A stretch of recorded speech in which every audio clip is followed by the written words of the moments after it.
لا حول ولا قوة إلا بالله السميع العليم. أعوذ بالله من الشيطان اللعين الرجيم. بسم الله الرحمن الرحيم. الحمد لله رب العالمين والعاقبة للمتقين والجنة للموحدين والنار للعاصين. ثم الصلاة والسلام وتحية والإكرام على الرسول المسدد والمصطفى الأمجد أبي القاسم المصطفى محمد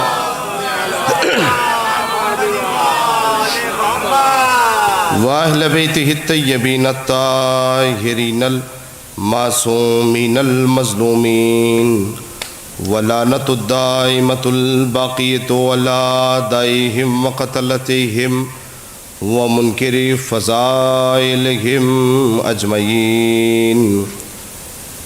أما بعد، قال الله تعالى في كتابه الكريم وهو أصدق القائلين وقوله الحق. بسم الله الرحمن الرحيم. إنما يريد الله ليذهب عنكم الرجس أهل البيت وَيُطَهِّرَكُمْ تَطْهِيرًا.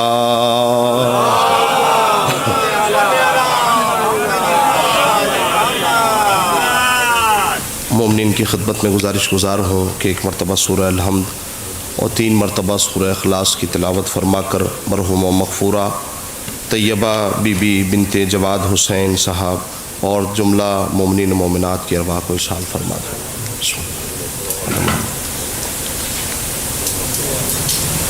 اللہم صلی علی محمد وعلی محمد. بسم اللہ الرحمن الرحیم.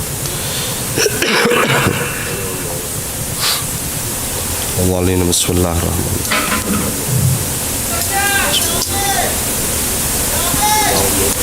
اللہم بسم اللہ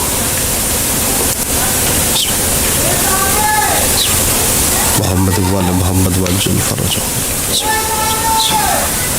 مولانا.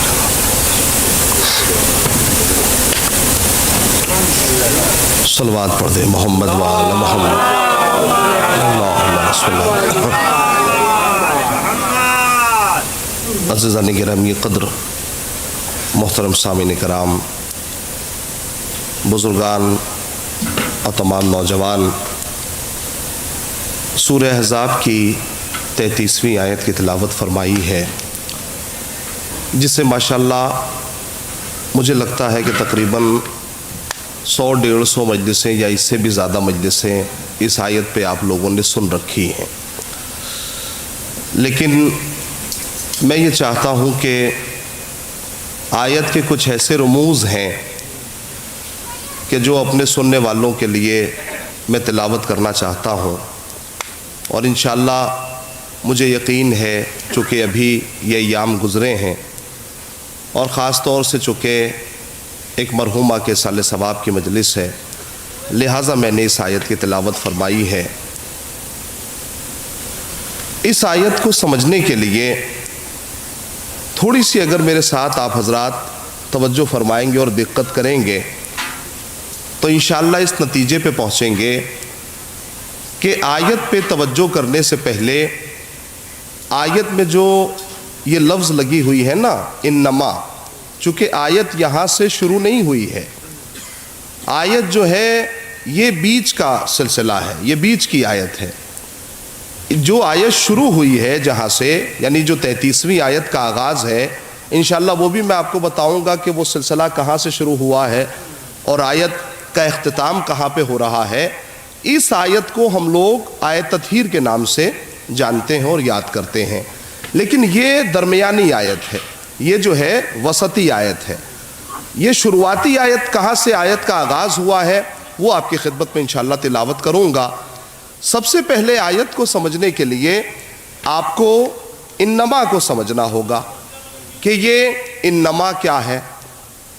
تو میں اپنے سننے والوں کی خدمت میں عرض کروں کہ انما کہتے ہیں ادات شرط کو، اور صرف ادات شرط نہیں، یا بس یہ سمجھ لیں کہ انما جو ہے وہ ایسا حرف ہے کہ جو استعمال ہوتا ہے کسی بھی آیت کو سیکیور کرنے کے لیے، یا لفظوں کو بدل کے یوں کہا جائے کہ یہ جو انما ہے نا، اسے ادات شرط کہتے ہیں۔ اب اس کا ترجمہ کیجئے، بسم اللہ الرحمن الرحیم، انما یرید اللہ، بالتحقیق بے شک خدا کا ارادہ ہے۔ کس کا؟ ہمارا اور آپ کا نہیں، کسی عام مولوی کا نہیں، کسی علامہ کا نہیں، کسی آیت اللہ کا نہیں، بلکہ ارادہ کس کا ہے؟ خدا کا ارادہ ہے۔ ارادہ کیا ہے؟ لِیُذْهِبَ عَنْکُمُ الرِّجْسَ اہل البیت، کہ وہ اہل بیت اطہار سے رجس کو دور رکھے، جو دور رکھنے کا حق ہے۔ یہ آیت کا ظاہری ترجمہ تھا جو میں نے آپ کے حوالے کیا۔ انما کہتے ہیں ادات شرط کو۔ اچھا، پروردگار عالم آیت سے پہلے انما کو کیوں دہرا رہا ہے، یا انما کو رکھا کیوں ہے؟ تو آپ ترجمہ کریں گے تو ساری بات سمجھ میں آ جائے گی کہ یہ انما رکھا کیوں ہے۔ چونکہ انما ہے ادات شرط، توجہ فرمائیے گا، انما ادات شرط، آیت سے پہلے رکھا کیوں ہے؟ تاکہ آیت کا ترجمہ ہو سکے۔ میرے عزیزوں، انما کہتے ہیں ادات حرص کو، حصر کو، ٹھیک ہے؟ حصر کہیں پہ کسی معنی میں استعمال ہوا، کہیں پہ کسی معنی میں۔ یہاں پہ جو استعمال ہوا ہے انما کا، وہ ادات حصر ہے۔ اچھا، بہت سے لوگ جو ہیں وہ حصر کو سمجھ نہیں پا رہے کہ حصر کہتے کسے ہیں۔ بھئی آپ حصر کو نہیں سمجھ پا رہے ہیں تو حصار تو سمجھ رہے ہیں نا، کہ حصار کسے کہتے ہیں؟ حصار کیا ہے؟ دیکھیے، میں سامنے کی بات آپ کی خدمت میں عرض کروں۔ حصار کا مطلب یہ ہوتا ہے کہ آپ کے گھر سے اگر کوئی آپ کا بچہ سفر پہ گیا تو گھر کے بزرگ یہ کام کرتے ہیں کہ گھر سے نکلتے وقت اس کا حصار کرتے ہیں۔ یہ حصار کیا کیوں جاتا ہے؟ کہا اس لیے کہ وہ حفاظت کے ساتھ گھر سے واپس جائے اور حفاظت کے ساتھ گھر واپس چلا آئے۔ پتہ نہیں آپ میری بات سمجھ رہے کہ نہیں سمجھ رہے۔ کہنے لگے کہ حصار لگایا کیوں جاتا ہے؟ یہ حصار اس لیے لگایا جاتا ہے کہ ہم حفاظت کے ساتھ گھر سے باہر جائیں اور حفاظت کے ساتھ گھر واپس چلے آئیں۔ اچھا، یہ حصار صرف ایسا نہیں ہے کہ آپ ہندوستان میں رہنے والے لوگوں کے لیے لگاتے ہیں، کہا نہیں، اگر ہمارا کوئی ایسا بھائی یا ہمارا کوئی بچہ اگر سعودی عرب میں زندگی بسر کر رہا ہے تو ہم ہندوستان سے بیٹھے بیٹھے اس کا حصار کر دیتے ہیں۔ نہیں، ابھی میری بات واضح نہیں ہوئی۔ یہاں سے بیٹھے بیٹھے ہم اس کا حصار کر دیتے ہیں۔ بھائی، یہ حصار کیا کیوں جاتا ہے؟ کہا اس لیے کہ حفاظت ہو سکے۔ تو اب سارے مومنین مل کے بتائیں کہ اللہ اس آیت میں حصار کس کا کر رہا ہے؟ نہیں، بات سمجھئے گا تاکہ میں اپنی بات کو پہنچاؤں۔ اللہ اس آیت میں حصار کس کا کر رہا ہے؟ دیکھیے، حصار کسے کہتے ہیں؟ حصار کہتے ہیں باؤنڈری کو۔ آپ جیسے صاف ستھری زبان میں سمجھ لیں، حصار کہا جاتا ہے باؤنڈری کو، حصار کہا جاتا ہے سیکیورٹی کو۔ دیکھیے، جتنا مضبوط گھر بنائیں گے آپ، اتنی ہی مضبوط اس کی باؤنڈری بنائیں گے۔ یہ باؤنڈری کیوں مضبوط بنائی جا رہی ہے؟ کہا اس لیے کہ کوئی باہر والا گھر میں نہ چلا آئے۔ نہ پتہ نہیں میں جو سمجھانا چاہ رہا ہوں وہ آپ سمجھ رہے ہیں کہ نہیں سمجھ رہے ہیں۔ دیکھیے، جتنی مجلس سمجھ میں آئے گی اور جتنا میرا ساتھ دیجیے گا اتنی ہی ٹھنڈک دور ہوگی آپ سے۔ توجہ فرمائیے گا، میں نے کیا کہا؟ باؤنڈری اس لیے مضبوط بنائی جاتی ہے تاکہ چوروں سے گھر والوں کو محفوظ کر سکیں یا گھر کے سامان کو محفوظ کر سکیں۔ اب یہ اللہ انما کا حصار کیوں لگا رہا ہے؟ یہ انما کا حصار کیوں لگا رہا ہے؟ اس آیت سے تو یہ پتا چلتا ہے کہ ایسا لگ رہا ہے کہ کوئی زبردستی اہل بیت میں شامل ہو رہا تھا، اللہ نے حصار سے روکا ہے۔ یہ توجہ ہے آپ حضرات کی میں کیا کہہ رہا ہوں؟ ایسا لگ رہا ہے کہ کوئی زبردستی جو ہے وہ اہل بیت اطہار میں شامل ہونا چاہ رہا تھا، اللہ نے کیا کیا؟ حصار کے ذریعے سے روکا۔ دیکھیے میں نے پڑھی ہے بیچ کی آیت، اور ماشاءاللہ آپ سنتے بہت اچھا ہیں، آپ کے علاقے میں مجلس سماعت بہت اچھی کی جاتی ہے، ماشاءاللہ کئی مرتبہ آنے کا اطراف میں جو ہے وہ موقع ملا، آج آپ کی خدمت کا موقع ملا، تو لہٰذا دل لگا دیجئے گا۔ میں نے درمیان کی آیت پڑھی، یہ بیچ سے آیت کیوں پڑھی؟ اور جو ذاکرین پڑھتے ہیں ان سے کبھی آپ نے سوال ہی نہیں کیا، پوچھا ہی نہیں، کیوں؟ اس لیے کہ ہمارے یہاں جو بھی سنا جاتا ہے وہ مجلس میں ہی سنا جاتا ہے، مجلس کے بعد نہ تو کسی نے کبھی کتاب اٹھا کے پڑھی، نہ کسی نے کبھی کوئی کتاب دیکھی، ٹھیک ہے؟ تو جو سنا گیا مجلس میں سنا گیا، تو لہٰذا آج میں کوشش کر رہا ہوں کہ مجلس میں ہی سناؤں اس بات کو۔ یہ میں نے 20 سے آیت کیوں پڑھی؟ دیکھیے آیت کا آغاز ہوا کہاں سے؟ بسم اللہ الرحمن الرحیم، وَقَرْنَا فِي بُيُوتِكُنَّ، یہ آیت کا آغاز ہے، وَقَرْنَا فِي بُيُوتِكُنَّ وَلَا تَبَرَّجْنَا تبرج الجاہلیت الاولیٰ وَأَقِمْنَا الصَّلَاةَ وَآتَيْنَا الزَّكَاةَ وَآتَيْنَا اللَّهَ وَرَسُولَهُ۔ اب یہاں سے آیت جو میں نے بیچ کی پڑھی، انما یرید اللہ، مطلب کیا ہوا؟ ترجمہ کر رہا ہوں۔ بسم اللہ الرحمن الرحیم، اے نبی کی بیویوں، خدا کا ارادہ ہے، ارادہ کیا ہے مطلب سنیے گا، وَقَرْنَا فِي بُيُوتِكُنَّ، اپنے گھروں میں بیٹھی رہو، فی بیوتکن ولا تبرجنا، گھروں سے باہر مت جاؤ، ولا تبرجنا تبرج الجاہلیت الاولیٰ، زمانے جاہلیت کی رسمیں انجام نہ دو، کیا کرو؟ نماز پڑھتی رہو، زکوٰۃ دیتی رہو، گھروں میں بیٹھی رہو، میدان میں مت جاؤ۔ نہیں آپ سمجھ نہیں رہے میں کیا کہہ رہا ہوں، توجہ فرمائیے تاکہ میں اپنی بات کہہ سکوں۔ اللہ نے کیا کہا؟ یہ آیت ہے کھلی ہوئی، میں اپنے گھر کے قصے کہانی نہیں پڑھ رہا، میں آیت پڑھ رہا ہوں۔ کیا کہا؟ اے نبی کی بیویوں، زمانے جاہلیت کی رسمیں انجام نہ دو، کیا کرو؟ اپنے گھروں میں بیٹھی رہو، نماز پڑھو، زکوٰۃ دو، گھروں میں بیٹھی رہو، باہر مت جاؤ، ٹھیک؟ اب یہ آیت نازل ہوئی نبی کی بیویوں کی شان میں۔ کچھ علامہ دہر اہل سنت والجماعت نے یہ کہا کہ یہ آیت نازل ہوئی ہے ازواج رسول کی شان میں، نبی کی بیویوں کے شان میں۔ اللہ نے کہا سنو میں فیصلہ خود کر دیتا ہوں، آدھی آیت میں انما نہیں ہے، نہیں توجہ فرمائیے، آدھی آیت میں انما نہیں ہے، آدھی آیت کے بعد میں نے کلمہ حصر لگایا، آدھی آیت میں انما نہیں کہا، جہاں سے اہل بیت کا ذکر کیا میں نے وہاں حرف انما کو داخل کیا، اور کیا کہا؟ انما یرید اللہ، اللہ کا ارادہ ہے۔ جب نبی کی بیویوں کا ذکر کیا تو نہیں کہا، نہیں توجہ فرمائیے میں کیا کہہ رہا ہوں، جب نبی کی بیویوں کا ذکر کیا تو یہ جملہ نہیں کہا کہ اللہ کا ارادہ ہے، لیکن جب اہل بیت اطہار کا تذکرہ کیا تو اللہ نے کیا کہا؟ انما یرید اللہ، یہ اللہ کا ارادہ ہے۔ تو یہاں پر علماء اہل سنت نے، میں چاہتا ہوں بالکل کھلی ہوئی کتاب آپ کے سامنے رکھوں، علماء اہل سنت نے کہا بھائی معاملہ یہ ہے کہ اللہ نے چھوڑو تھوڑا سا پہلی آیت میں، شروعاتی آیت میں ڈانٹ لگا دی ہو نبی کی بیویوں کو، لیکن بعد والی آیت میں طہارت کا تمغہ انہیں دے دیا۔ میں نے کہا اچھا میں اسے بھی لو سالو کرتا ہوں۔ آپ اسکول گئے ہیں؟ ماشاءاللہ ہر آدمی اسکول گیا، آج کے دور میں کوئی ایسا بچہ ہی نہیں جو اسکول نہ جاتا ہو۔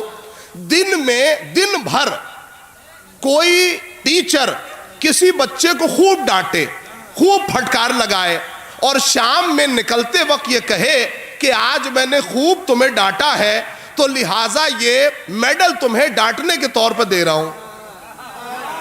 نہیں آپ نے ملاحظہ نہیں فرمایا میں کیا کہہ رہا ہوں، دن بھر کوئی ٹیچر خوب ڈانٹے اور آخر میں یہ کہے چونکہ میں نے خوب ڈانٹ لگا دی ہے، دل تمہارا جو ہے وہ دکھ گیا ہوگا، لہٰذا میں یہ میڈل تمہارے حوالے کر رہا ہوں۔ میرے بھائی یہ قرآن ہے، کھیل نہیں ہے کہ اللہ شروع میں کسی کو خوب ڈانٹ لگائے اور آخر میں کہے کہ میں نے خوب ڈانٹ دیا ہے لہٰذا اب یہ طہارت کا تمغہ تمہیں دے رہا ہوں۔ نہیں توجہ فرما رہے میں کیا کہہ رہا ہوں بھائی، یہ مذاق نہیں ہے، یہ قرآن ہے۔ اللہ نے کیا کہا؟ اے نبی کی بیویوں، زمانے جاہلیت کی رسمیں انجام نہ دو، کیا کرو؟ نماز پڑھو، زکوٰۃ دو۔ یہ ہوشیار مجمع ہے، مجلس کا آغاز ہو گیا ہے۔ پورے قرآن میں 27 جگہیں وہ ہیں جہاں اللہ نے نماز اور زکوٰۃ دونوں کو ساتھ رکھا۔ کتنی جگہیں؟ 27 جگہیں ہیں جہاں نماز اور زکوٰۃ دونوں کو ساتھ رکھا۔ اللہ نے کہا نماز پڑھو، زکات دو، زکات دو، نماز پڑھو۔ بھائی انصاف سے بتائیں، میں کسی نوجوان سے سوال کروں، نماز ایک الگ عمل ہے، زکات ایک الگ عمل ہے۔ جو آدمی ایک وقت میں نماز پڑھے گا وہ اس وقت زکات نہیں نکال سکتا، جو زکات دے گا وہ اس وقت نماز نہیں پڑھ سکتا۔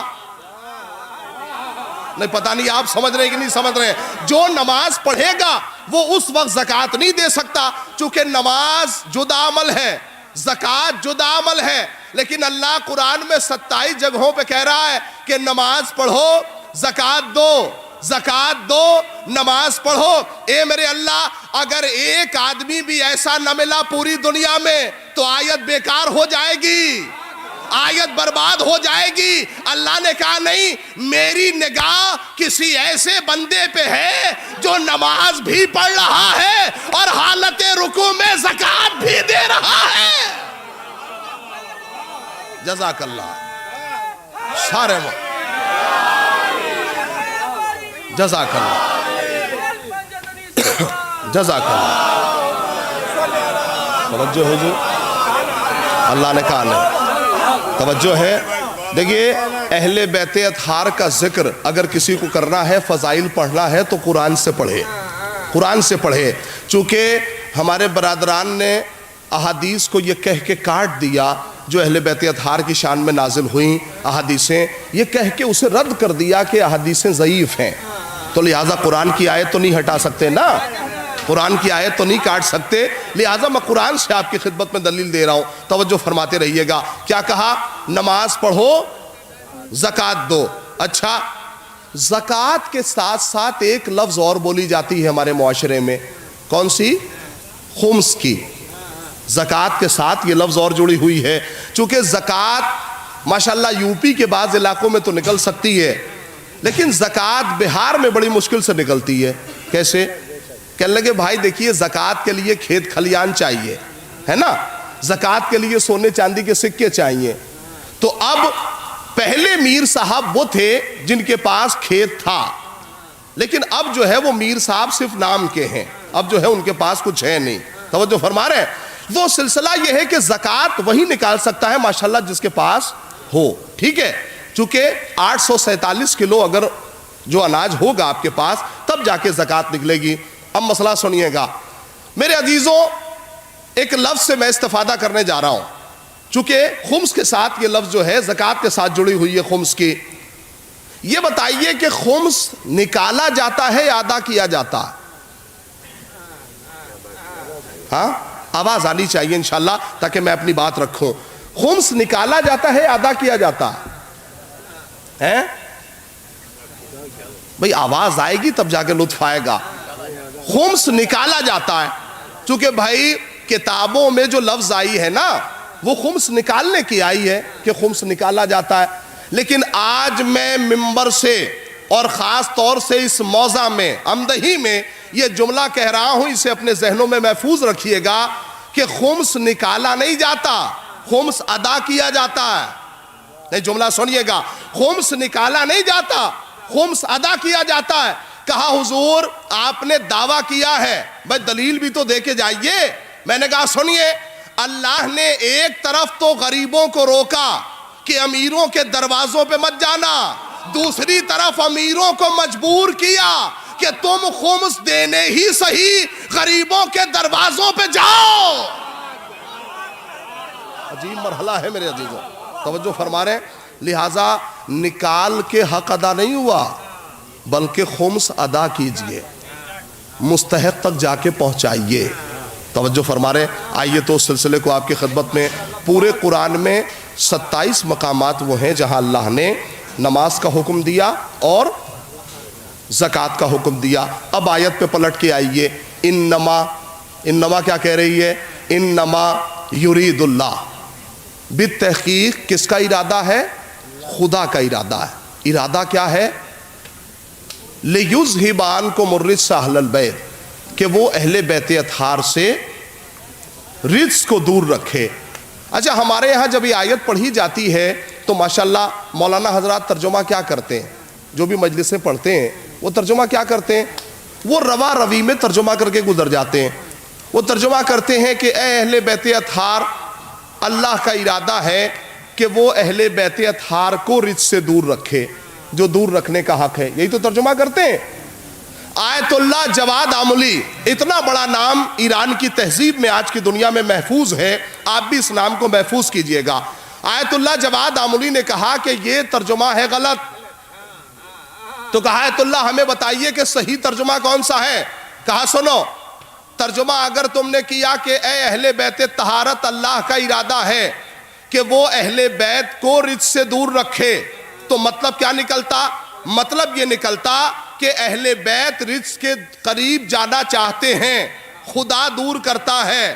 کہا ترجمہ یہ نہیں ہے، ترجمہ یہ ہے کہ اے اہل بیت اطہار، اللہ کا ارادہ ہے کہ وہ رجس کو، اہل بیت کو نہیں، رجس کو اہل بیت سے دور رکھے. سمجھ تو رہے ہیں نوجوان؟ رجس کو اہل بیت سے دور رکھے جو دور رکھنے کا حق ہے. مطلب کیا ہوا؟ مطلب یہ ہوا کہ رجس قریب جانا چاہتا ہے. بھئی آیت نہیں اچھی سمجھ رہے ہیں آپ، ماشاءاللہ مجھے لطف آ رہا ہے. مطلب کیا ہوا؟ رجس قریب جانا چاہتا ہے، خدا دور کرتا ہے. توجہ ہے، خدا دور کرتا ہے. میرا لاکھوں سلام ہو آیت اللہ جواد آملی کو، خدائی نے طول عمر عنایت فرمائے، اس سے ہزاروں نقطے حل ہو گئے. اب اگر کوئی آپ سے کہے نا کہ دل بڑا دکھتا ہے کہ بہت سے افراد مجلس میں نہیں آتے، بہت سے افراد مسجدوں میں نہیں آتے، تو میرے عزیزوں یہ خدا کا ارادہ ہے کہ وہ رجس کو، کثافتوں کو اہل بیت سے دور رکھے. توجہ ہے آپ حضرات کی؟ بھئی صلوات پڑھیں نا محمد والے محمد. جزاک اللہ. توجہ ہے، ہمارا لاکھوں سلام ہو انہیں کہ انہوں نے ایک ترجمے میں، ایک لفظ میں ہزاروں مسئلوں کو حل کر دیا. توجہ ہے، اب آپ نے یہاں تک ترجمہ کر لیا. اب میں چاہتا ہوں کہ سب سے پہلے اپنے ترجمے کو بعد میں رکھوں گا، پہلے اہل سنت والجماعت کا ترجمہ رکھوں آپ کی خدمت میں. لطف آئے گا انشاءاللہ آپ حضرات کو، سنیے گا دل لگا کر، اور خاص طور سے نوجوان.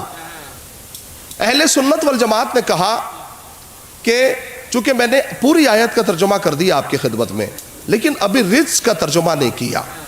رجس کا ترجمہ نہیں کیا. حضور رجس کہتے کسے ہیں؟ پہلے اسے سمجھ لیجئے. رجس ہے کیا؟ اہل سنت والجماعت نے کہا کہ رجس کے 3 معنی ہیں. بڑی بڑی کتابیں اہل سنت والجماعت کی میں 3 جملوں میں کھنگال کے رکھ رہا ہوں. ان لوگوں نے کہا رجس کے 3 معنی ہیں. کون کون سے؟ کہا شرک، کفر اور نفاق. یہ رجس کے کتنے معنی ہوئے؟ 3. شرک، کفر اور نفاق. توجہ ہے، دل لگا دیجئے گا تھوڑا سا. اچھا تو اب آئیے میں آپ کے اعتبار سے معنی کر رہا ہوں.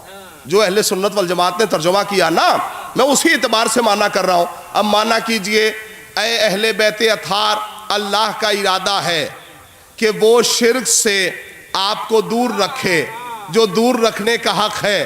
تو آپ صرف ترجمہ ہی کریں گے یا حق ادا کریں گے؟ وہ ترجمہ کیا ہے؟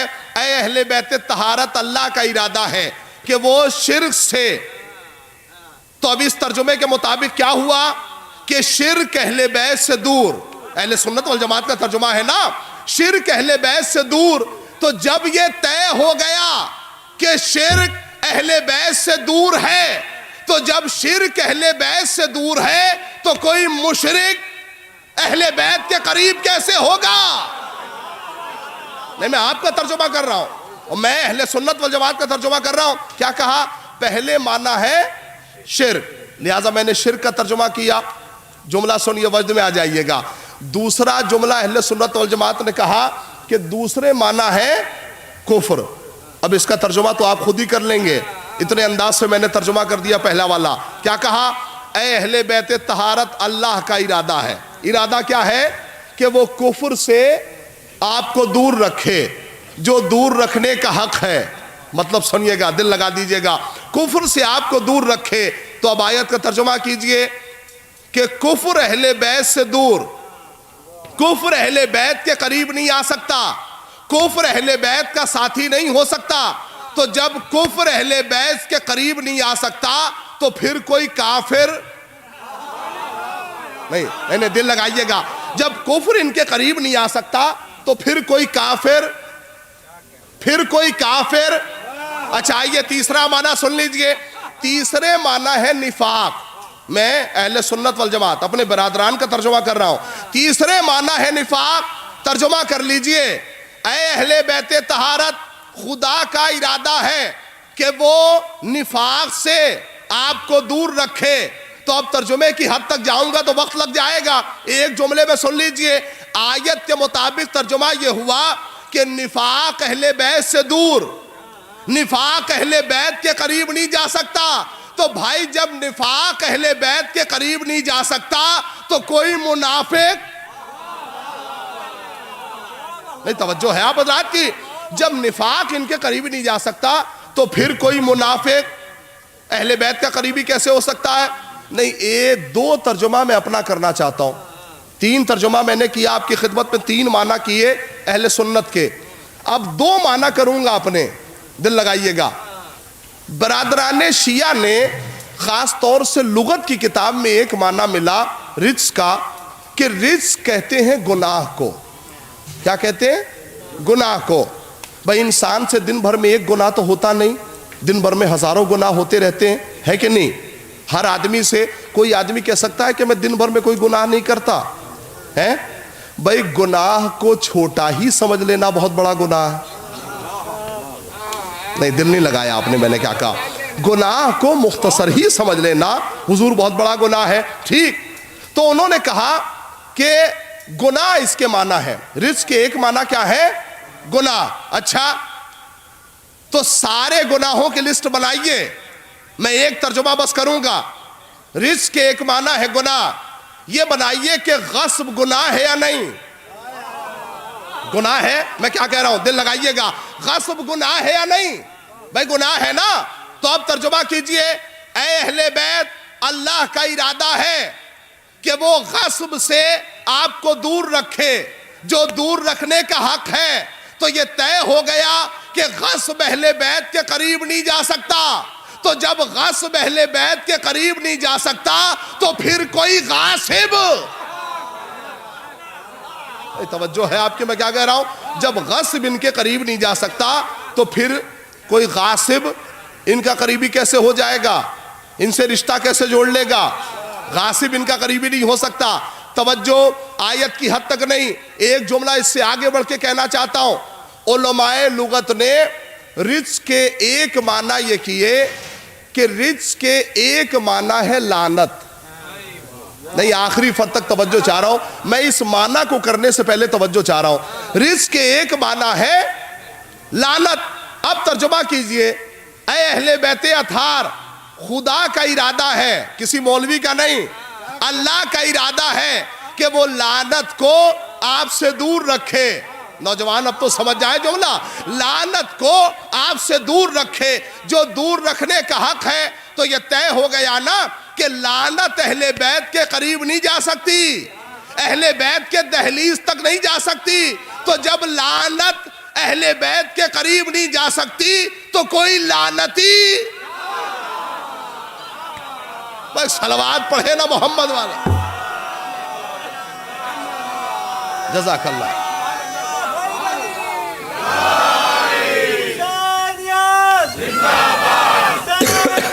جزاک اللہ.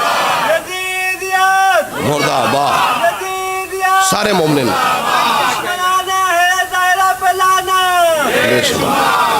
توجہ ہے. تو لعنت اہل بیت کے قریب نہیں جا سکتی تو کوئی لعنتی اہل بیت کا قریبی کیسے ہو سکتا ہے؟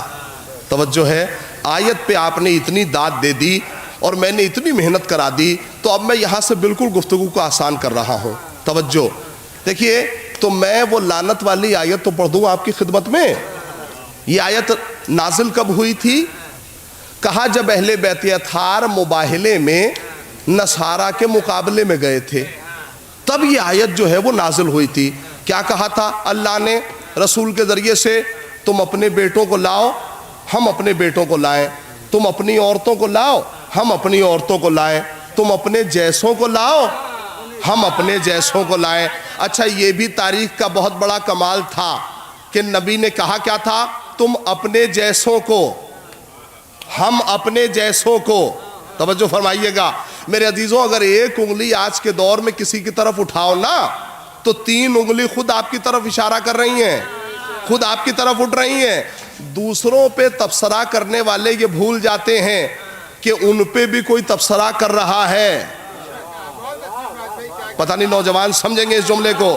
دوسروں پہ تبصرہ کرنا بہت آسان ہے، لیکن ہم بھول جاتے ہیں کہ ہم پہ بھی کوئی تبصرہ کر رہا ہے۔ جملہ سنیے گا، یا نبی اللہ، آیت میں گنجائش بہت ہے۔ میں نے بڑا آہستہ سے اس لیے جملہ کہا ہے کہ اس جملے کو سمجھیے گا۔ گنجائش کیوں ہے؟ کہا گنجائش اس لیے ہے کہ بلایا کسے گیا ہے؟ کہا سچوں کو۔ کس کے مقابلے میں بلایا گیا؟ میں یہ نہیں کہوں گا جھوٹوں کے مقابلے میں بلایا گیا۔ اچھا یہ بتائیے کہ پیغمبر اکرم تو لے بہت سے لوگوں کو جا سکتے تھے، لیکن کیوں نہیں لے گئے کسی کو؟ بھائی ایک سوال ہے، میں آپ کی خدمت میں کر رہا ہوں۔ بھائی لے تو بہت سے لوگوں کو جا سکتے تھے، لیکن کیوں نہیں لے گئے؟ کیوں نہیں لے گئے؟ آپ یہ سمجھ رہے ہیں کہ شاید اس دور میں کوئی سچا نہیں تھا اس لیے نہ لے گئے ہوں پیغمبر اکرم۔ میں کہہ رہا ہوں نہیں بھائی، آپ سچوں کی بات کر رہے ہیں، وہاں تو صدیق اکبر رہتے ہیں۔ یا تو آپ سمجھنا نہیں چاہتے یا میں سمجھا نہیں پا رہا ہوں۔ آپ سچوں کی بات کر رہے ہیں، وہاں صدیق اکبر رہتے ہیں، تو بھائی انہیں کیوں نہیں لے گئے؟ کہا اس لیے کہ مباہلے میں سچ بولنا ہوتا تو لے جاتے۔ بھائی جملہ سمجھیے گا، اگر مباہلے میں، آخری فرد تک توجہ، اگر مباہلے میں سچ بولنا ہوتا تو لے جاتے۔ مباہلے میں سچ نہیں بولنا تھا، وہاں جھوٹوں پہ لعنت کرنی تھی۔ توجہ توجہ، کہا مباہلے میں سچ نہیں بولنا تھا، وہاں جھوٹوں پہ لعنت کرنی تھی۔ اچھا اس مسئلے کو بھی حل کیجئے۔ بھائی جس نے اپنی زندگی میں ایک مرتبہ سچ بولا، کیا وہ سچا نہیں ہے؟ بھائی دیکھیے پورا مجمع، میں ایسی مجلس بالکل پڑھنے کا عادی نہیں کہ آدھا مجمع پڑھنے کے بعد کہے کہ مجلس تو اچھی پڑھی لیکن سمجھ میں نہیں آئی۔ تو میں چاہتا ہوں کہ اگر اچھی ہو تو سمجھ میں بھی آئے۔ توجہ فرمائیے گا، جس نے اپنی زندگی میں ایک بار بھی سچ بولا تو وہ سچا ہے کہ نہیں ہے؟ بھائی ابھی اختلاف ہو گیا، وہ سچا ہے نا؟ سچا ہے۔ اچھا جس نے زندگی میں 99% سچ بولا وہ بھی سچا ہے، چونکہ چاہے 99% سچ بولے یا 1% سچ بولے سچا ہے نا؟ بھائی اسے سچا تو کہتے ہیں، استقبال کیجئے گا جملے کا، اسے سچا تو کہتے ہیں لیکن یہ جھوٹوں پہ لعنت کرنے کے لائق نہیں ہے۔ کاش میرا جملہ یہ پہنچ جاتا آپ تک۔ اسے سچا تو کہا جاتا ہے لیکن یہ جھوٹوں پہ لعنت کرنے کے لائق نہیں ہے، تو پھر جھوٹوں پہ لعنت کون کرے گا؟ کہا زندگی میں جس نے کبھی جھوٹ نہ بولا ہو۔ بھئی معاملہ وہی ہے لیکن اسے تھوڑا سا الگ انداز میں سمجھنا ہے۔ کہا اچھا مباہلے میں ایسے لوگوں کو جانا تھا اس لیے کہ خود پیغمبر کی حدیث موجود ہے کہ اس زمین و آسمان نے اگر کوئی سچا دیکھا ہے نا تو اسے ابو ذر کہتے ہیں۔ تو اتنا سچا آدمی تو خود نبی میں موجود ہے، نبی کے پاس رہتا ہے، تو یا نبی اللہ اسے کیوں نہیں لے کے گئے؟ کہا اگر مباہلے میں سچ بولنا ہوتا تو لے جاتا۔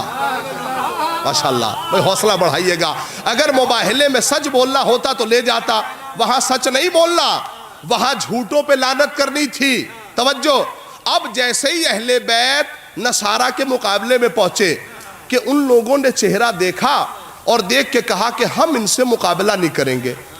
کیوں نہیں کرو گے؟ کہا اس لیے کہ نہیں یہ ایسے چہرے ہیں کہ اگر یہ پہاڑ کو اشارہ کر دے تو پہاڑ جگہ چھوڑ دے گا۔ توجہ کیجئے گا، یہ لعنت والی آیت سے بات چلی تھی اور اسی ایک جملے سے استفادہ کرنا ہے، مجھے دل لگا دیجئے گا، خاص طور سے نوجوان، چونکہ آپ ہی مستقبل ہیں ہمارا۔ توجہ سنیے گا۔ اچھا جب نصارہ نے دیکھا تو کہا ہم ان سے مباہلہ نہیں کریں گے۔ ٹھیک، مباہلہ تو ہوا نہیں، پھر کیا ہوا؟ نصارہ نے کہا کہ ہم جزیہ دیں گے۔ جزیہ سمجھتے ہیں آپ کسے کہتے ہیں؟ جزیہ کہتے ہیں اسلامی ٹیکس کو، یعنی ان لوگوں نے کہا کہ جتنا بھی ہم سے طے کر لیا جائے اسلامی ٹیکس ہم دے دیں گے لیکن ہم مباہلہ نہیں کریں گے۔ تو وہ لوگ تو اسلامی ٹیکس دینے لگے، اسلامی ٹیکس دیتے رہے، تو ان سے تو مباہلہ ہوا نہیں۔ تو یہ بتائیے کہ وہ تو مباہلے کی زد سے باہر، اس لیے کہ اسلامی ٹیکس دے رہے ہیں، لیکن قرآن میں لعنت تو ہے نا۔ پتہ نہیں میں سمجھا پا رہا ہوں کہ نہیں سمجھا پا رہا ہوں اس جملے کو۔ بھائی وہ تو اسلامی ٹیکس دے کے الگ ہو گئے، لیکن لعنت والی آیت تو ہے نا قرآن میں۔ بھائی ایسا تو نہیں ہے یہ آیت ہٹ گئی ہو اس واقعے کے بعد، بھائی یہ آیت موجود تو ہے نا۔ تو یہ بتائیے کہ یہ لعنت پڑی کس کے گلے؟ مستحق کون ہوا؟ بھئی آیت تو موجود ہے نا قرآن میں، تو یہ آیت تو کہیں گئی نہیں، تو یہ آیت وہ تو بیچارے ٹیکس دے کے الگ ہو گئے، تو یہ لعنت کس کے گلے پڑی؟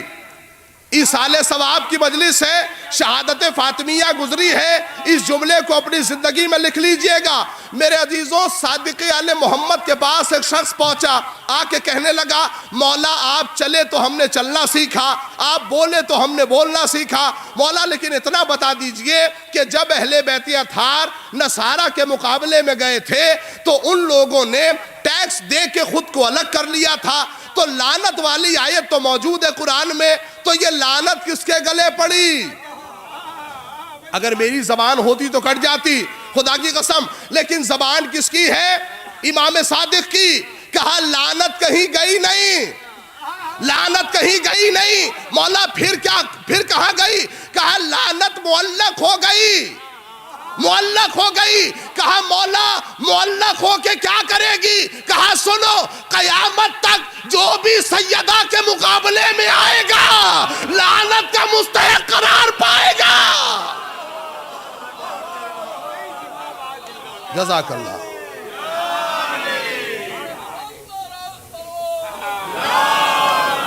جزاک اللہ۔ توجہ حضور، مولا صادق آل محمد نے کہا کہ لعنت کہیں گئی نہیں ہے، معلق ہو گئی۔ کہا قیامت تک جو بھی سیدہ کے مقابلے میں آتا رہے گا وہ لعنت کا مستحق قرار پاتا رہے گا۔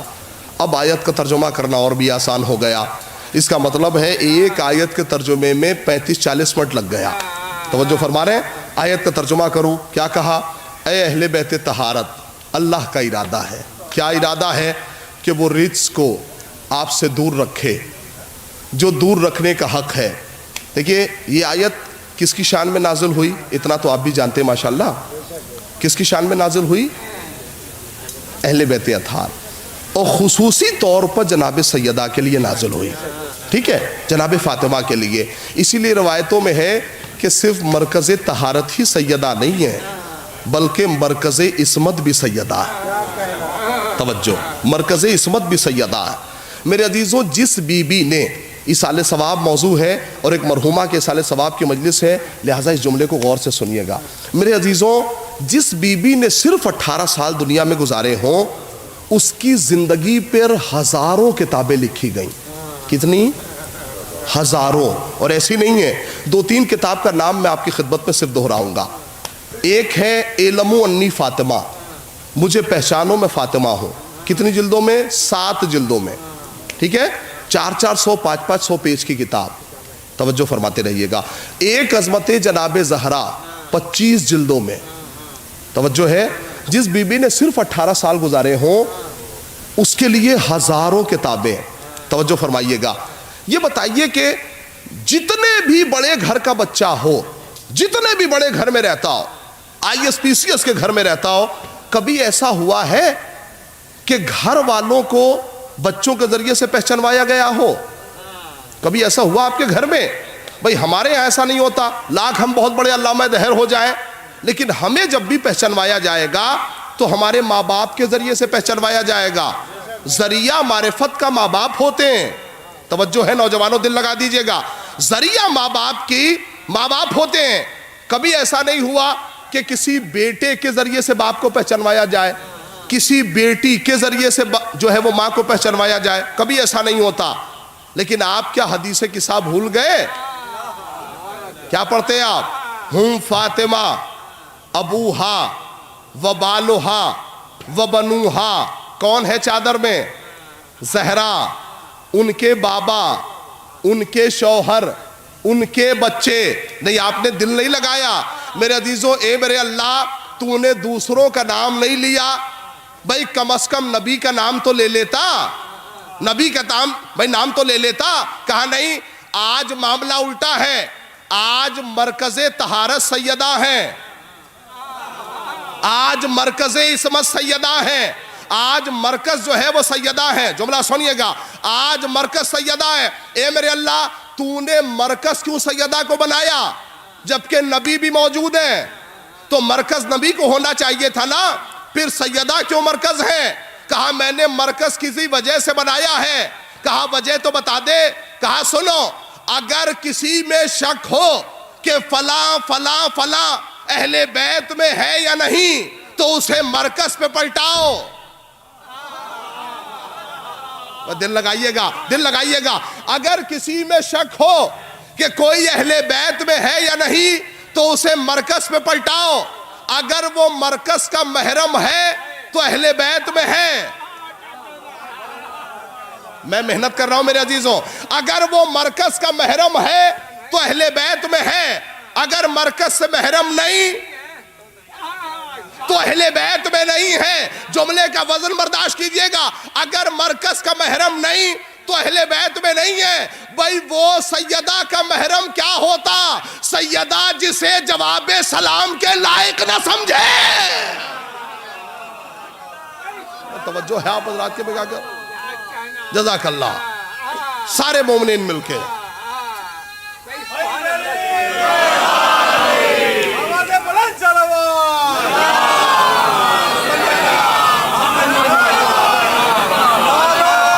ماشاءاللہ، جزاک اللہ.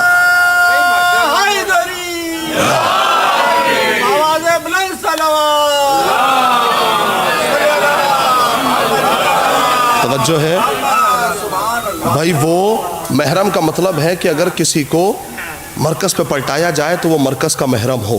توجہ فرمائیے گا. دیکھیے معاملہ یہ ہے کہ ہم لوگوں نے زندگی میں جتنے بھی اعمال کیے ہیں نا، اس اعمال کا مقصد یہ ہے. دیکھیے میں ایک بار میں نے گھڑی دیکھی تھی جب مجلس شروع ہوئی تھی، ٹھیک ہے. اس کے بعد میں نے گھڑی نہیں دیکھی. اس کے بعد آپ کو دیکھا ہے، آپ کے چہروں کو دیکھا ہے. جب مجھے سمجھ میں آتا رہے گا کہ اب وقت ختم ہونے لگا ہے تو میں وہیں پہ ختم کر دوں گا. ایک مل جل کے نعرے صلوات ارشاد ہوتا.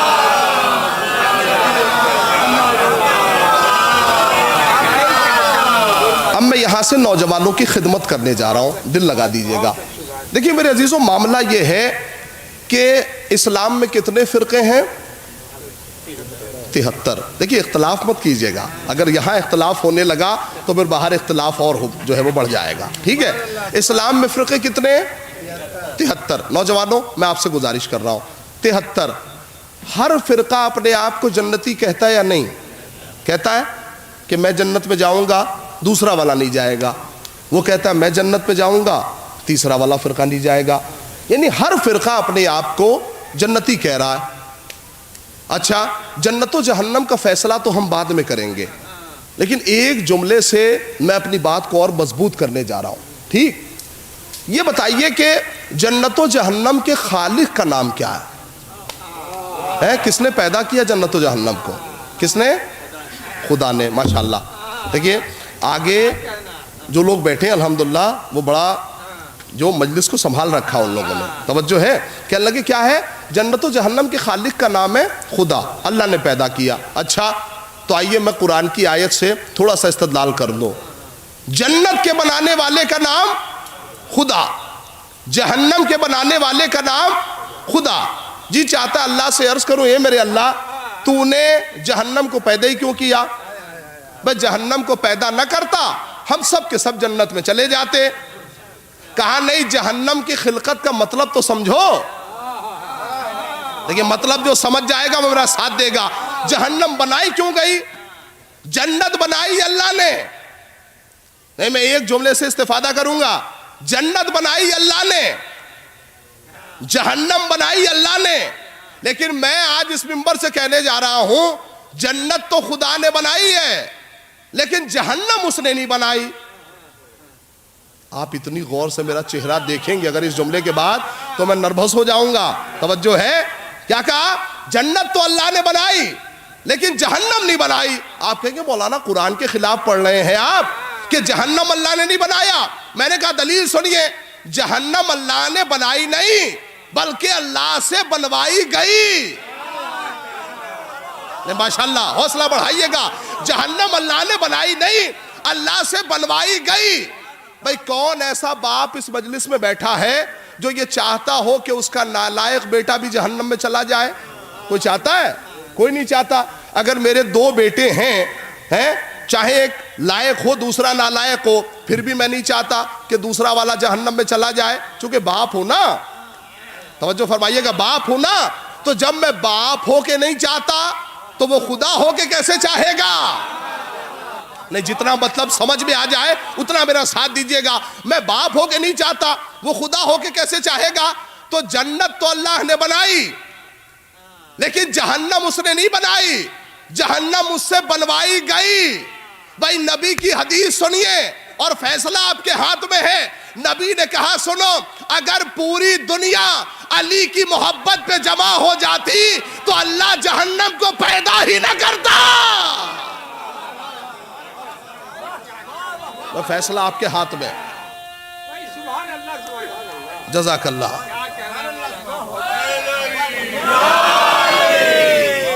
توجہ ہے, پوری دنیا, نبی کی ایسی حدیث جو تمام فرقوں میں لکھی ہوئی ہے, پوری دنیا اگر علی کی محبت پہ جمع ہو جائے تو اللہ جہنم کو پیدا ہی نہ کرتا. اس کا مطلب یہ ہے کہ جہنم جو ہے اس کا وجود عمل میں کمی کی وجہ سے نہیں ہے, عقیدے میں کمی کی وجہ سے ہے. ماشاءاللہ توجہ فرما رہے ہیں آپ حضرات.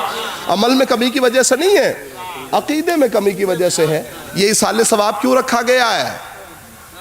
عقیدے میں کمی کی وجہ سے نہیں رکھا گیا, عمل میں کمی کی وجہ سے رکھا گیا ہے. توجہ فرما رہے, عقیدے میں کمی کی وجہ سے نہیں ہے. تو اب آئیے, بات اگر عمل عقیدے کی ہے, ٹرین بھی لیٹ ہے اتفاق سے, تو میں ایک جملے کا اضافہ کرتا چلوں. دیکھیے معاملہ یہ ہے کہ ایک صاحب آئے معاذ صاحب کے پاس اور کہنے لگے کہ بھائی یہ ہمارے والد صاحب کی کچھ بچی ہوئی نمازیں ہیں, آپ کی ادا کرا دیجئے گا. کہنے لگے ٹھیک ہے. یہ کچھ روزے بھی رہ گئے تھے تو ٹھیک ہے, سارا معاملہ انہوں نے جو کچھ بھی, دیکھیے ایصال ثواب بھی ایسے تو ہوتا نہیں, کیونکہ جو نماز پڑھے گا اسے بھی تو کچھ چاہیے, ہے کہ نہیں, چاہیے کہ نہیں چاہیے. اچھا, اسے روزے کا معاملہ تھا وہ بھی دے دیا. کہا میرے والد صاحب نے حج نہیں کیا تھا. اچھا ٹھیک ہے, یہ پیسہ آپ رکھ دیجئے, ہم حج بدل کرا دیں گے. آواز تو جاری ہے باہر والے آواز تک, ٹھیک. ایک صاحب بغل میں بیٹھے ہوئے یہ سارے ماجرے کو دیکھ رہے تھے. اگلے دن وہ مولانا صاحب کے پاس نوٹوں سے بھری ہوئی گڈی لے کے آئے اور کہنے لگے کہ قبلہ آپ سے گزارش ہے. کہا کیا بات ہے کہیے. کہا کہ قبلہ یہ پیسہ ہے. کہا کیا بات ہے. چونکہ وہ پہچان گئے کہ یہ کل ہی والے تھے جو کل میرے پہلو میں بیٹھے ہوئے تھے, تو انہوں نے کہا کیا بات ہے, کیوں آئے ہیں آپ, خیریت تو ہے, کیا والد صاحب کی نمازیں چھوٹ گئی ہیں؟ کہا نہیں, والد صاحب نماز تو پڑھتے تھے. کہا پھر روزہ چھوٹ گیا ہوگا. کہا نہیں, روزے کا مسئلہ نہیں ہے. تو کہا شاید حج چھوٹ گیا ہو, حج بدل کروا دے کسی سے. کہا نہیں. کہا میں آہستہ سے آپ کے کان میں کہنا چاہتا ہوں. کہا کہیے. تو انہوں نے کان میں جھک کے کہا کہ بھائی معاملہ یہ ہے کہ میرے والد صاحب جو تھے وہ اللہ کے وجود کے قائل نہیں تھے. آپ ایسا کریں کہ کسی سے کلمہ پڑھوا کے کلمہ ان تک بھیجوا دیجئے. میں کیا کہہ رہا ہوں آپ کی خدمت میں, جملے کو سنبھالیے گا. کہا کسی سے کلمہ پڑھوائیے اور کلمہ ان تک پہنچ جائے گا. مولوی صاحب غصہ ہو گئے. کہا بھائی ہمارے ہاں عمل تو ٹرانسفر ہوتا ہے, عقیدہ ٹرانسفر نہیں ہوتا. توجہ ہے آپ حضرات کی. کہا عمل تو بھیجا جاتا ہے, عقیدہ نہیں بھیجا جاتا. تو یہ ایصال ثواب کی جو مجلس ہے یہ عمل میں کمی کی وجہ سے رکھی گئی ہے, عقیدے میں کمی کی وجہ سے نہیں رکھی گئی. توجہ فرما رہے ہیں. جملہ سنیے, وزن برداشت کیجئے گا. تو مطلب کیا ہوا, کہاں سے بات چلی تھی جو یہاں تک آ گئی. کہا حضور معاملہ یہ ہے کہ جنت و جہنم کا خالق خدا ہے اور انسان وہ بڑا باکمال مانا جاتا ہے. اب یہاں سے ایصال ثواب 2 جملوں میں سنیے. وہ انسان بڑا باکمال مانا جاتا ہے کہ جو اپنے اعمال کی وجہ سے جنت میں چلا جائے.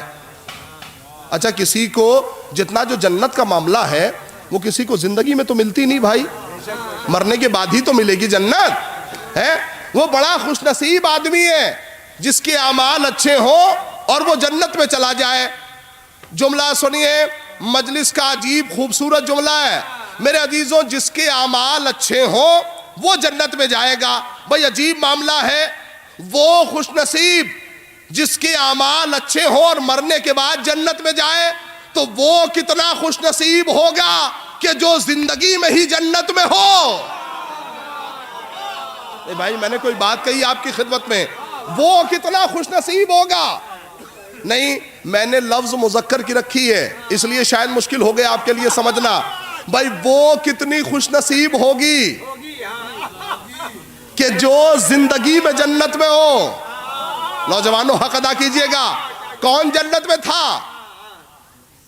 جزاک اللہ. دیکھیے ماشاءاللہ, میں نے کہا نا آگے والے لوگوں نے مجلس سنبھال رکھی ہے, توجہ ہے. کہنے لگے جناب فضہ زندگی میں جنت میں تھیں. اچھا زندگی میں جنت میں تھیں, کس سے پوچھیں, کون بتائے گا کہ جناب فضہ زندگی میں جنت میں تھیں؟ مطلب سنیے گا, بڑا پرلطف ہے معاملہ, لیکن حل ہونا چاہیے اس مجلس میں. ایک نعرہ صلوات مل جل کے.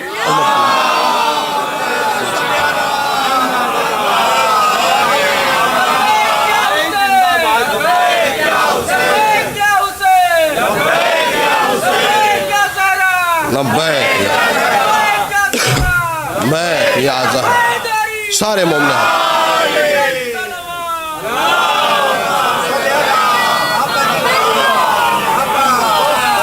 کون بتائے گا کہ جناب زہرا زندگی میں جنت میں تھیں یا نہیں تھیں؟ توجہ, فیصلہ سنیے, کون بتائے گا؟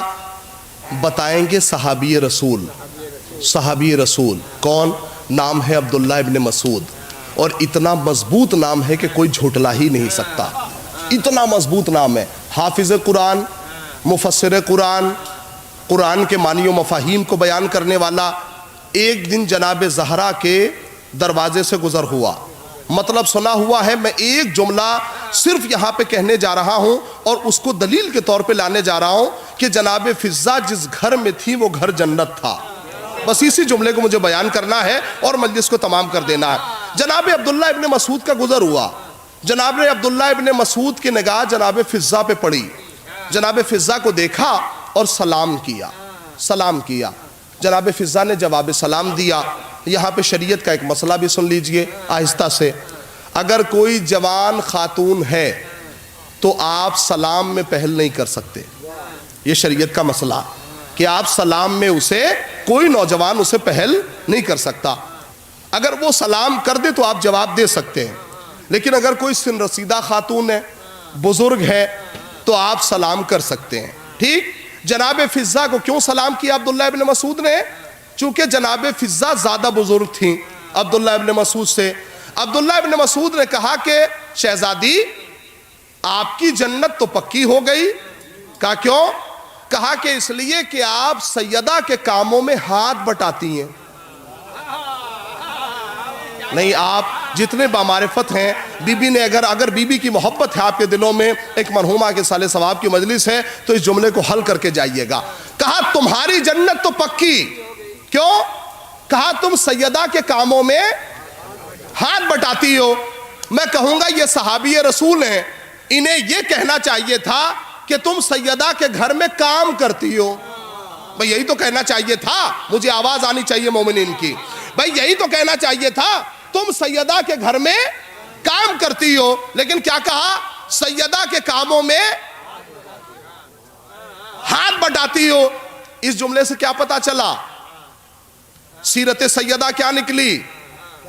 آگے آجائیے. اس جملے سے سیرت سیدہ کیا نکلی؟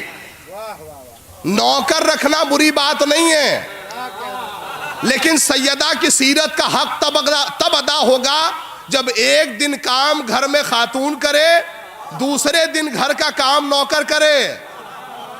نہیں مطلب سنیے گا میں کیا کہہ رہا ہوں. بھائی سیرت سیدہ کا حق کب ادا ہوگا؟ جب ایک دن کام گھر کی خاتون, دوسرے دن گھر کا کام نوکر, تب جا کے حق ادا ہوا. تب کسی کو کہنے کا حق ہے کہ میں سیدہ کی چاہنے والی ہوں. جملہ سنیے گا, کہا تمہاری جنت تو پکی. کیوں؟ کہا تم سیدہ کے کاموں میں ہاتھ بٹاتی ہو. بھائی کہنا یہ چاہیے تھا کہ سیدہ کے گھر میں کام کرتی ہو. لیکن یہ نہیں کہا کہ سیدہ کے گھر میں کام کرتی ہو، کہا سیدہ کے کاموں میں ہاتھ بٹاتی ہو۔ بھائی یہ کوئی عام آدمی نہیں ہے، صحابی رسول ہے، کلمہ پڑھنے والا ہے، حافظ قرآن ہے، مفسر قرآن ہے، یعنی صحابیت بھی اس بات کو اچھی طرح جانتی ہے کہ اہل بیت کے گھر میں نوکر کی حیثیت نوکر کی نہیں ہے، برابر کی ہے۔ جزاک اللہ، جزاک اللہ۔ اہل بیت کے گھر میں جو کام کرتا ہے اس کی حیثیت نوکر کی نہیں ہوتی، اس کی حیثیت کیا ہے؟ برابر کی ہے۔ کیا کہا؟ تم سیدہ کے گھر میں کیا کرتی ہو؟ سیدہ کے کاموں میں ہاتھ بٹاتی ہو۔ کہا تمہاری جنت تو پکی ہو گئی۔ جیسے یہ جملہ کہا تو فضہ نے کہا تم کس جنت کی بات کر رہے ہو؟ کون سی جنت؟ یعنی جیسے کہتے ہیں نا انسان جاننے کے بعد بھی کسی چیز کو انجان بن کے پوچھے۔ کہا کس جنت کی بات کر رہی ہو؟ تو اب عبداللہ ابن مسعود بتانے لگے فضہ کو کہ جنت کہاں ہے، جنت کیسی ہے۔ کہا اب بھی تمہیں نہیں معلوم؟ کہا کہ جنت وہی جنت ہے نا جس میں بہتی ہوئی نہریں ہیں، جس میں ایک ایک پھل کے اندر 7 طریقے کا مزہ ہے۔ انہیں بتانے لگے کہ جنت کہاں ہے۔ اچھا مومنین کیا فضہ کو بتانے کی ضرورت ہے؟ کیا فضہ کو بتانے کی ضرورت ہے کہ جنت کہاں ہے؟ بھائی تم اگر مفسر قرآن ہو تو یہ جو بی بی ہے نا اس نے 40 سال تک لہجے قرآنی میں بات کی ہے، یہ کوئی عام خاتون نہیں ہے آپ جس سے ہم کلام ہو۔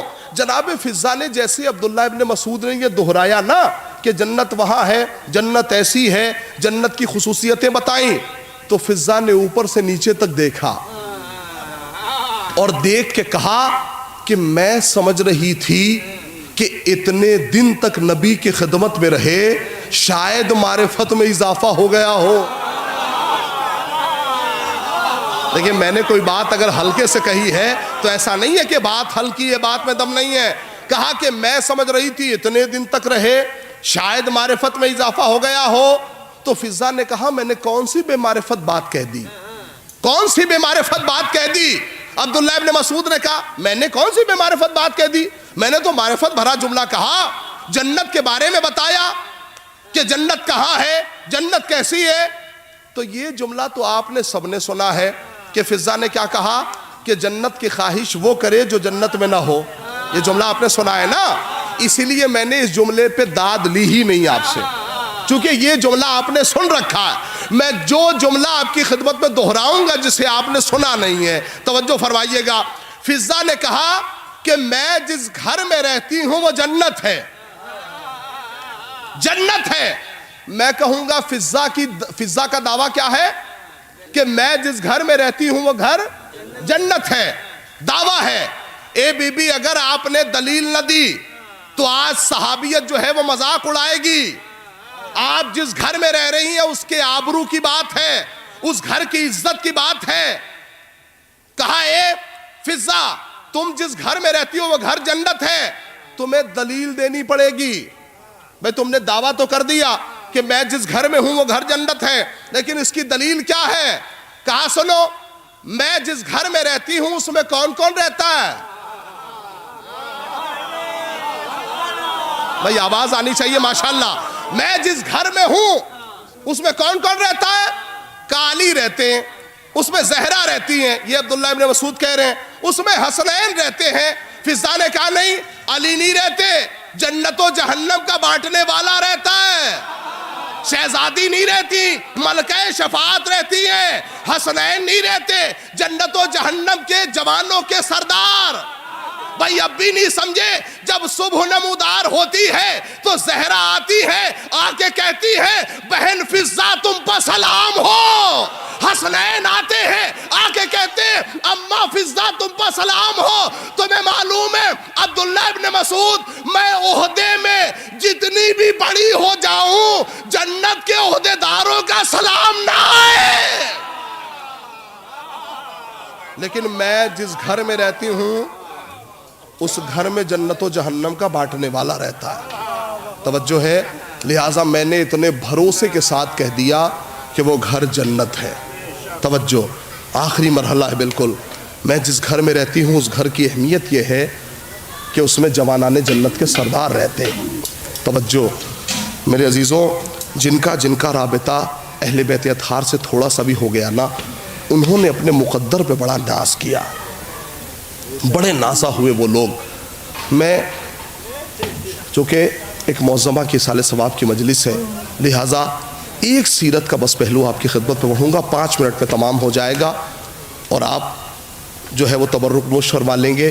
لیکن میرے عزیزوں، اس سیرت کے پہلو کو میں آہستہ سے اس لیے پڑھوں گا کہ آپ اپنی ڈائری میں نوٹ کر لیجئے گا اپنی زندگی میں۔ میں اس پہلو کو آپ کی خدمت میں تلاوت کرنے جا رہا ہوں، توجہ سنیے گا۔ آپ لوگ خاص طور سے یہ جو آپ کا علاقہ ہے ماشاءاللہ، آپ لوگ اپنی بچیوں کی شادیاں کب کرتے ہیں؟ جب بچیاں آپ کی 18 سال سے زیادہ ہونے لگتی ہیں، اور مقدر سے اگر ماں باپ کو صحیح وقت پر رشتہ مل گیا تو کہا جاتا ہے بڑے خوش نصیب ماں باپ ہیں کہ مقدر سے وقت پر رشتہ مل گیا۔ توجہ ہے، ورنہ لڑکیوں کا رشتہ تلاش کرنے میں ماں باپ کی چپلیں گھس جاتی ہیں خدا کی قسم، لیکن رشتہ وقت پہ نہیں ملتا۔ چونکہ یہ بھی ایک بہت بڑا تاریخ کا موضوع ہے، انشاءاللہ کبھی موقع ملا تو میں آپ کی خدمت میں تلاوت کروں گا، لیکن آج سیرت کا بس ایک پہلو آپ کی خدمت میں پڑھ کے اور اسے ختم کر دوں گا۔ دل لگا دیجئے گا لیکن خاص طور سے نوجوان۔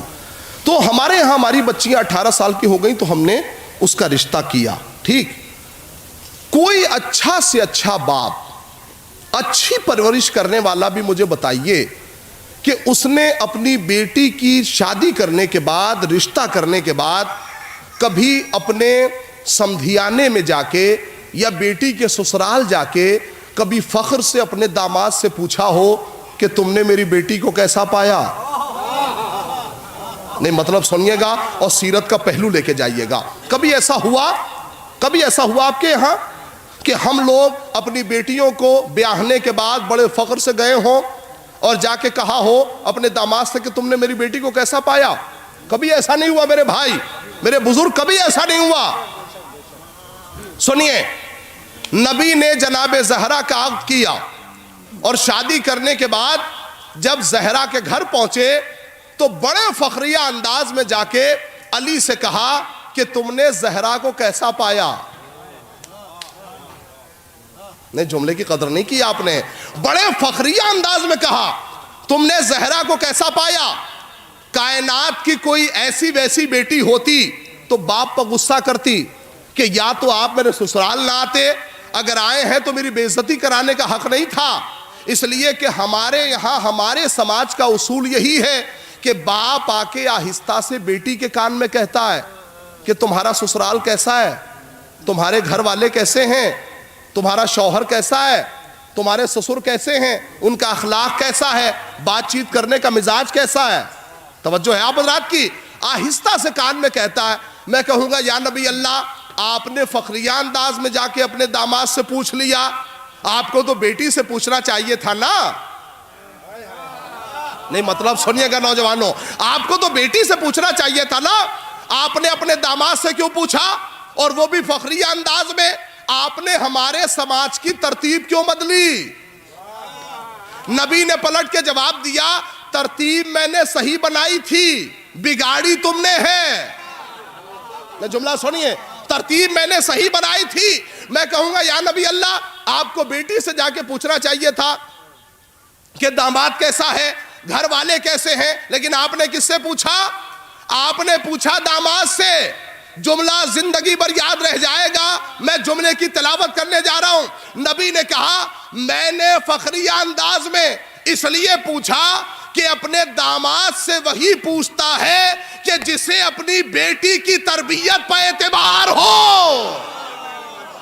میں نے کیا جملہ آپ کی خدمت میں تلاوت کر دیا، میں نے کیا جملہ آپ کی خدمت میں تلاوت کیا۔ کہا اپنی بیٹی سے فخریہ انداز میں نہیں، اپنے داماد سے فخریہ انداز میں وہی کہتا ہے جسے اپنی تربیت پر اعتبار ہو۔ نبی نے کیا پوچھا؟ کہا کہ علی تم نے زہرا کو کیسا پایا؟ کیسا پایا؟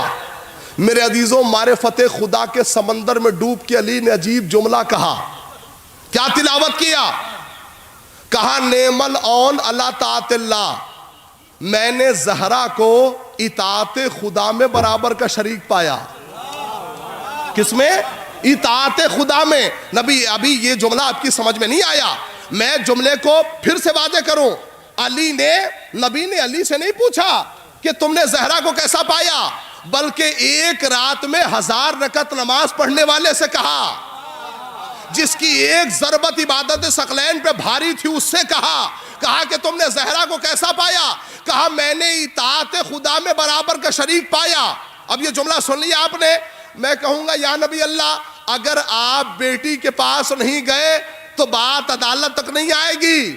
آپ نے صرف داماد سے پوچھا، کہا نہیں میں بیٹی کے پاس بھی جاؤں گا۔ نبی زہرا کے پاس گئے اور جو جملہ علی سے پوچھا تھا وہی جملہ پلٹ کے زہرا سے پوچھا، کہا بیٹی تم نے علی کو کیسا پایا؟ مطلب تمام نوجوانوں، تم نے علی کو کیسا پایا؟ جس معرفت خدا کے سمندر میں ڈوب کے علی نے کہا تھا، اسی معرفت خدا کے سمندر میں ڈوب کے زہرا نے کہا، بابا اب تک میں مصلی عبادت پہ اکیلی تھی، اب جب بھی کھڑی ہوتی ہوں علی میرا ساتھ دیتا ہے۔ عجیب جملہ ہے۔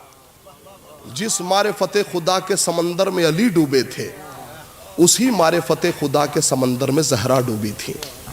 توجہ ہے آپ حضرات کی، میں نے بالکل مکمل کر دیا آپ کی خدمت میں۔